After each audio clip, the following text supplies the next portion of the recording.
Well, bank Nifty 5 minute time frame, আমি এখানে একটা সেট আপ এখানে স্পট করেছি। এখানে যদি আমি একটা কাপ ধরি, তার সাথে এখানে একটা হ্যান্ডেল, আমি এইটা যদি ধরি আমার neckline, at the same time এটা আমার রেজিস্ট্যান্সও রয়েছে।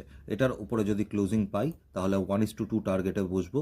এই হ্যান্ডেলের নিচে একটু বাফার দিয়ে আমি এইখানটায় স্টপ লস রাখবো। অ্যাট দ্য সেম টাইম এখানে দেখবে প্রিভিয়াসলি এখানে একটা জিগজ্যাগ হয়েছে, তো এই অবধি আমার টার্গেট থাকবে, এটা 1:2 টার্গেট থাকবে।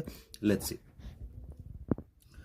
So bank Nifty 5 minute time frame, এরকম আমার যে সেট আপটা হয়েছিল কাপ অ্যান্ড হ্যান্ডেল, কিন্তু এই সেট আপটা আমাকে এখানে গিয়ে এই দুটো ক্যান্ডেল, এই যে দুটো ক্যান্ডেল রয়েছে, এই দুটো ক্যান্ডেল আমাকে কিন্তু সেট আপটাকে ক্রস করে দিল, মানে সেট আপটাকে আমায় না করে দিল। আমার রুলস অ্যান্ড রেগুলেশন অনুযায়ী সেট আপটা হলো না। এরপরে মার্কেট যদি যতটাই মুভ দেয় দিক, কিন্তু আমি এখানে কোনো পজিশন অ্যাড করব না। কেন করব না সেটা আমরা পরে কোনো বড় ভিডিওতে জেনে নেব। ভালো লাগলে লাইক, শেয়ার, কমেন্ট সব কিছু করে দিও।